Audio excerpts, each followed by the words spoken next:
Hello दोस्तों, जय हिंद। मैं भीम मौर्य। आज की कहानी है खाने के बाद लेटना। दोपहर का समय था। राजा अकबर अपने दरबार में बैठे कुछ सोच रहे थे। अचानक उन्हें बीरबल की कही हुई एक बात याद आई।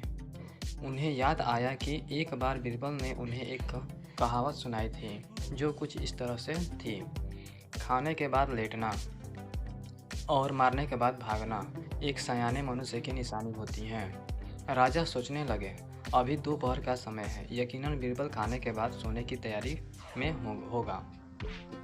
चलो आज उसकी बात को गलत साबित किया जाए। यह सोचकर उन्होंने एक सेवक को आदेश दिया कि इसी वक्त बीरबल को दरबार में उपस्थित होने का आदेश दिया जाए। बीरबल अभी खाना खाकर बैठे ही थे कि सेवक राजा का आदेश लेकर बीरबल के पास पहुंचा। बीरबल आदेश के पीछे छिपे राजा की मंशा भली भांति समझ गए। उन्होंने सेवक से कहा, तुम थोड़ी देर रुको, मैं कपड़े बदलकर तुम्हारे साथ ही चलता हूँ। अंदर जाकर बीरबल ने अपने लिए एक तंग पजामा चुना।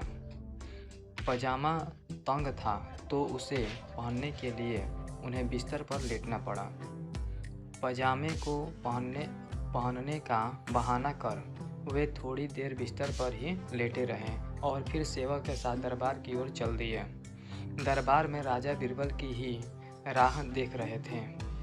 उनके वहां पहुंचते ही राजा ने पूछा, क्यों बीरबल, आज खाने के बाद लेटे थे या नहीं?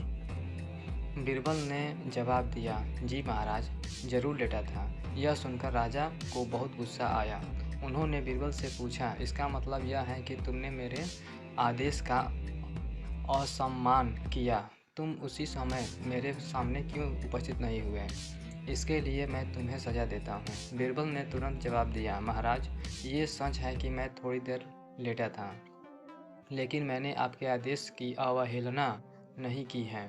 आपको मुझ पर यकीन न हो तो आप सेवक से इस बारे में पूछ सकते हैं। हाँ, ये अलग बात है कि मुझे इस तंग पजामे को पहनने के लिए बिस्तर पर लेटना पड़ा था।